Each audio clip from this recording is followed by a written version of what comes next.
I'm just sick of it. I want to know what planet got Section 8 so I can move because I ain't got no money right now. Living in the United States of America, I ain't got it. Do you have the money to move? Because I don't even know about moving to another country. Everybody got some shit going on that I just don't know if I can deal with. And much less, do they even want my black gay ass there?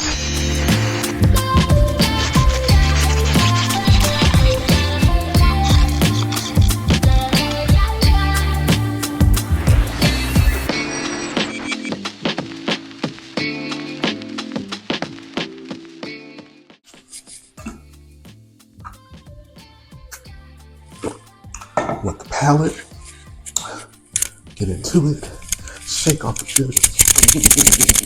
That is probably making so much noise in this mic. Come here. Come here.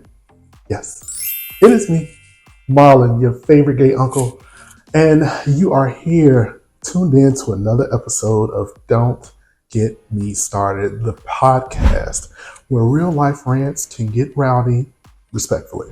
I need y'all to get up off me. I know I look rough today, but listen, I got a trip in a couple of days, like 4 or 5 to be exact, and I can't shave this dome until it's time to go. So you're gonna have to deal with all this work, all right? Deal with it. So let's jump right into the warm up today. A couple of things have been going on in social media this week that's been like really driving me crazy, and I've been waiting to get in here and talk about it with y'all because this shit is nuts. First up on the warm-up, let's talk about dating. Now, I've been seeing a couple of posts here and there, comes around all the time, where we talk about how folks want to be in relationships.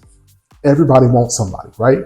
Everybody wants somebody to hold on to love, to cherish, to go through life with, and I get it. As a person that is a serial monogamous dater, well, monogamous to a certain degree. That's none of your business. Back up. But anyway, I get it.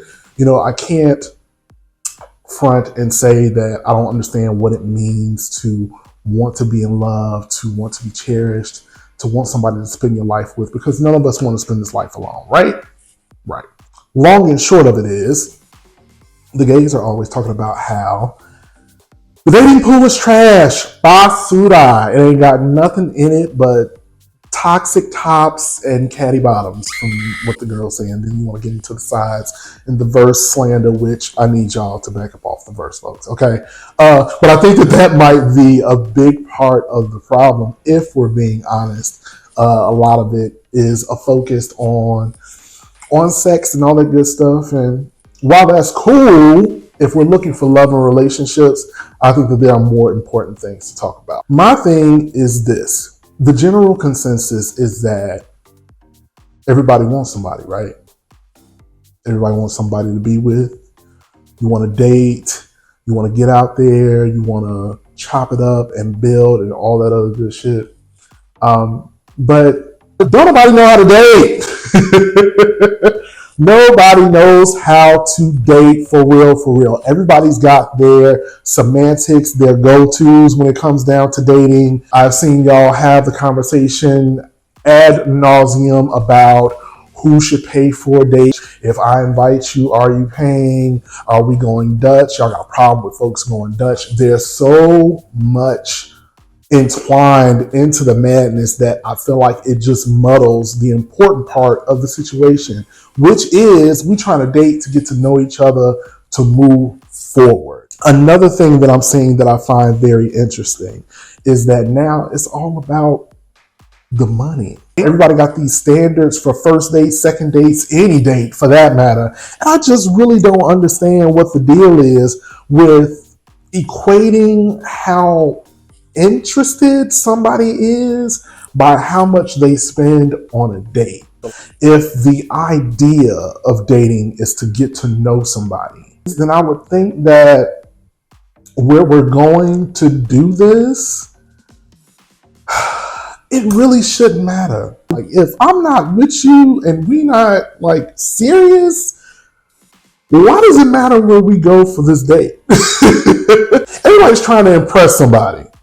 And while I get that, that can get kind of muddy as well, because when you're trying to impress somebody, I think you're kind of losing your way in that getting to know process, right?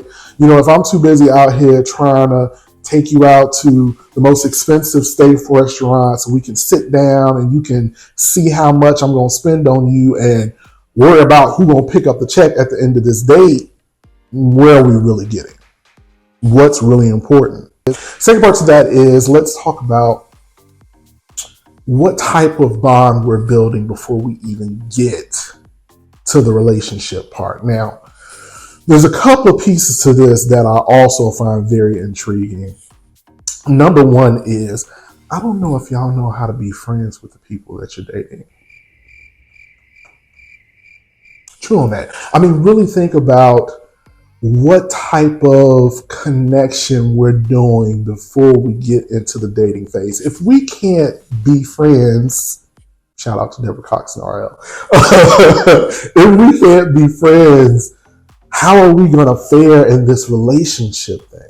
I know that I've made that mistake in my life a couple of times where I have begun to date somebody and the focus was always romance, romance, romance. And yeah, later on down the line, you find out that I don't think that I was really feeling you as much as I thought I was. And that sense of longing and wanting someone so bad in your life can really blind you when you start dealing with people. You know, I think that if we took a little bit more time in that phase of getting to know one another and building a friendship, we will be much, much, much, much better off. What's too fast? What's too long? You know, everybody's got their ideas about how long you should talk to somebody, and a lot of y'all ain't even got that together yet. You talk for however long. I'm the type of person, I don't really believe in putting a time frame on how long it should be before we decide that we're official. You know, I think that we also do a really bad job at dehumanizing each other too, y'all. I'm not even gonna front on you. We expect so much out of people that we're just meeting, that we're just getting to know. And I find that really interesting, especially if we keeping it a buck. Come here. Most of us don't really know who we are just yet. I'm sorry if you did not hear it at all before today. I'm gonna tell you right now. Listen, let's check this out. You are changing every day. All of your circumstances, all of your situations, everything that you run into tweaks you just a little bit more every time you open your eyes. Now, if that's just your reality by itself, just imagine adding somebody else on into your life that's going through the same thing. Now y'all learning each other. You're literally growing together, and that's no easy feat.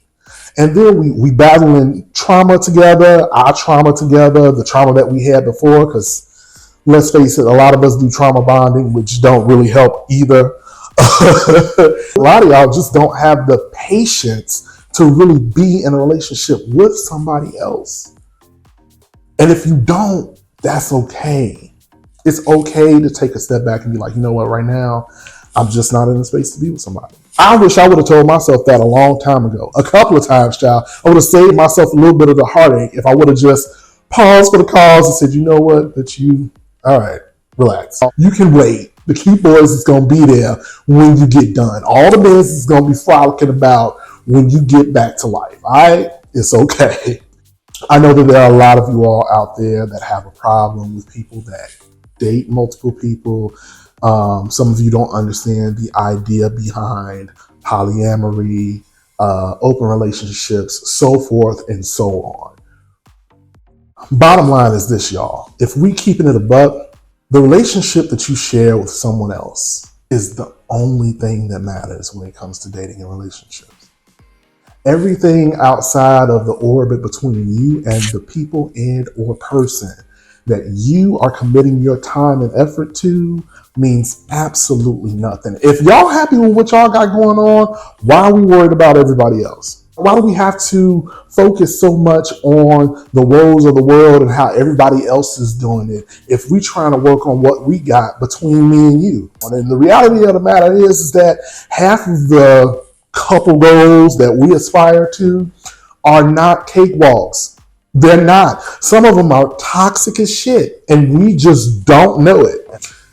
Develop a relationship that works for you and the person that you're dealing with.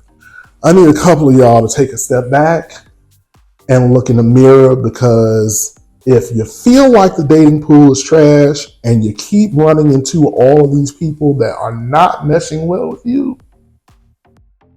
it might be you, sis. It might be you. I know it's hard to hear. I ignored that call from inside the house for a very, very long time. But the reality of the matter is, it might just be you.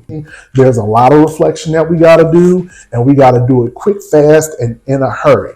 To all of my lovelies out there that are trying to find that special someone to spend their life with, don't give up hope. Do it at your own pace and know that there is somebody out there for you. So listen, next up, let's talk about this shit right here. Have y'all heard about this TikTok ban? America does it again. I am beyond belief. Am I really? This is kind of on brand for them. And even though it's on brand, I still think that it's stupid. So listen, if you haven't heard about it, Congress has passed this bill to ban TikTok in America if the owner of TikTok does not, listen to me close, sell their platform to the U.S. Here we are again. Raping and pillaging, stealing and dealing is the MO of the American folks. America is in a space where they are really, really, really trying to hide their hands at all costs. Listen, America, your slip been showing for a long time now, and in this digital age, even though it can be annoying sometimes, y'all can't take the fact that knowledge is at our fingertips right now. It's funny how there used to be a point where if somebody said that they got something from the internet, especially depending on the source or the website, we would look at them crazy like, did you check your sources on that? Did you do a fact check before you posted all this madness? And here we are, where we have platforms that give us the ability to put the good, the bad, and the ugly news out there all over the world, and people have had it. They've had it. And I think that it's crazy that we got all this technology and we've pushed the needle forward on information sharing and all of this shit. And even though I have my moments where I'm like, I see things online when it comes to death and bad news and stuff like that stuff really gets to me sometimes. And folks are quick to take their phones off and record and do shit like that. It really used to bother me before, but to some degree, I get it. It's getting the information out there. It's letting people know in the world that are not in the parts of the world that that person or people are touching what's really going on. And though it's kind of desensitizing in many ways, I can't say that I don't appreciate it. And I don't think that I can imagine a world where we don't have these platforms that give us our freedom of speech, which you claim we have, the freedom to information, to knowledge. The fact that y'all want us to be dumb is really, it tracks. Again, it tracks. Can't even front. It makes sense. The other part that's really jacked up is that that's people's livelihoods as well. We have so many content creators that go to these platforms, specifically TikTok, and make a living. Make a living. And you want to control everything. I'm just sick of it. I want to know what planet got Section 8 so I can move, because I ain't got no money right now. Living in the United States of America, I ain't got it. Do you have the money to move? Because I don't even know about moving to another country. Everybody got some shit going on that I just don't know if I can deal with, and much less do they even want my black gay ass there. But anyway, that's neither here nor there. I don't know. Let me know what y'all think in the comments about this TikTok ban. I really think that it's a really interesting topic, and I want to keep that conversation going. So moving on into our next section, I have an Instagram page for the show. Yay, kill a boss. I asked y'all a question on the Don't Get Me Started page from something that I found on Twitter that I found very interesting. So check it out. So the post was from a young lady that basically said, and I'm paraphrasing right now, how stupid it is of you, some guy that she was talking to send me a video of you having sex with someone else. And this is something that I've seen on the social media platforms before, where y'all talk about it a lot. And there are people out there that are for it and some are against it. And I found out after talking to y'all that there are more of you that are on my side of the fence with this situation than the opposite side of the fence. But I find it very interesting that people are opposed to seeing others have sex that are trying to have sex with them.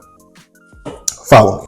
Please don't tell me that in the year of Beyonce 2024, that folks are out here still carrying, dare I say it, heteronormative tropes into our sex lives? You mean to tell me that it's a large amount of y'all out there that feel like, yeah, I know you've had sex before me, but I don't want to see it.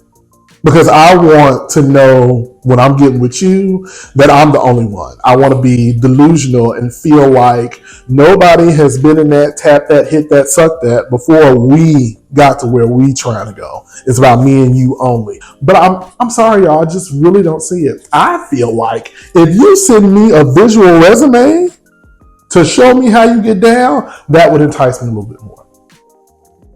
And I'm a little kinky. I'm a little nasty sometimes. So maybe it's just the voyeur in me. Whatever. The consensus on Instagram says that more of you are for it than against it. And I just think that it's kind of funny to me. It's kind of funny. I want y'all to, stop being a prude. Loosen up a little bit. Let me know how you feel in the comments. Maybe we can have that conversation a little bit more too. So here we are, pulling on into the final stop of Don't Get Me Started. I want to say earlier this week, maybe on Monday, I saw on IG that the video clip of one Mouse Jones, I remember being introduced to Mouse Jones on a show that used to be on YouTube called The Grapevine.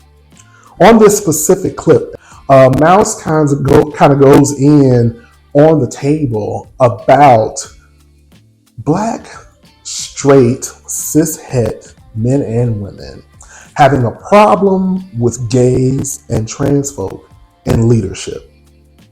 He talked about how y'all really don't want to get behind the LGBT community when they're leaders and ultimately call people pussy for feeling that way.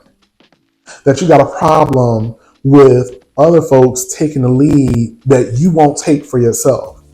And it's homophobia and transphobia at its finest. This ain't nothing new. We know what it is, but it's still very sad. And I feel like it makes no sense in this world that we call so progressive that folks would take someone's sexual preference or gender identity for that matter, because y'all got a problem with all of it, and say that no matter how qualified you are for this position, I can't get with that because of who you love or who you are. But I really need for y'all to get up off that, because while you are discriminating against me and my people for being who we are, for loving who we love, it's a lot of stuff going on your front doorstep that you ain't swept off. And I need you to get that together. The major part of this discussion for me is that even when something good is being said, the comments will take you straight to hell. And this post is no different. Now, on the IG post, the message is great. I remember watching that episode when Mouse was on when he said this. And I thought that it was super dope that a man of his stature, of his caliber, this black straight man being an ally for the community, was standing up for us. And you would think the way that he stood 10 toes down on business on this, that this is something that he would carry with him wherever he goes. Like when people go in like that, you know for sure that they are doing this all the time, every day, all day. But the thing about social media, a lot of folks only show you what they want you to see. And one of my sheroes, Hope Giselle, shout out to you, expressed a encounter that she had with Mouse Jones after that was not favorable and was not what he put out on that episode. Hope Giselle, one of my sheroes, is a black woman of trans experience. She is a leader in this community. She stands up for everyone in the LGBTQ community and beyond. And for her to have a less than favorable experience with this man after that, was invited onto a show, and from what she shared with us, it was not the same energy. And it's really unfortunate because when you put that type of energy out into the atmosphere, people like me that see it start to champion you. And just like it happens all the time on social media, today, I'm seeing it all over Twitter. Everybody's posting it and bigging him up and all of these great things. But in the meantime, in between time, that energy is not carried with Mouse everywhere. Now, to his credit, the episode is old. So maybe he's gotten better since then. But how will we know? How will we know if we don't have a personal interaction with this person? And here we are, a person of our community, one of our jewels, one of our trans women, has a negative experience with you after all of this stuff. You're getting all these accolades. And here we are yet again. You still not standing on business with it. Which makes me a little shaky about allyship sometimes. I'm not going to lie. Because you can say all of this stuff in rooms where it counts, when we're in the room with you, or when you try to get somebody to big you up from the amen corner maybe. But as soon as it's a different platform, a different situation, now you're not about it no more. I don't really have space for fake allies. And it's really started to make me curate my space that I share when it comes to straight people. If I feel like me, someone like me, or someone that's a part of my community is going to be in danger around you, I don't really have time for it. And I really need straight folks to understand, especially when it comes down to black straight folks. There's a saying that says, if the least of us is not free, none of us are free. And you will keep trying to put us down as marginalized people, black and queer, gay, lesbian, trans, bi, non-binary, all of these things. If you're going to keep putting us down as a community, I need you to understand that we will never win. And you ain't never going to prosper either. So straight folks, I really need y'all to get it together because it's all of us or nobody. And we are so busy championing y'all all the time, more times than we care to admit to.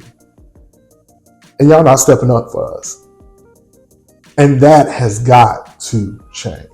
So listen, y'all, we got through another episode of Don't Get Me Started. Don't forget to follow me on all the social media platforms. Don't forget to like, comment, share, and subscribe to the Sweet Talkers Network. You can find me here. Friday is our landing point, y'all. We're going to be here every Friday. We are dedicating to it. We're going to push, we're going to move. And if you don't see me on a Friday, jump in my inbox wherever I am and check me. Hey, Marlin, what's going on? As always, y'all, in these conversations, the possibilities are endless, but the focus should always be intentional. All right, y'all. Peace.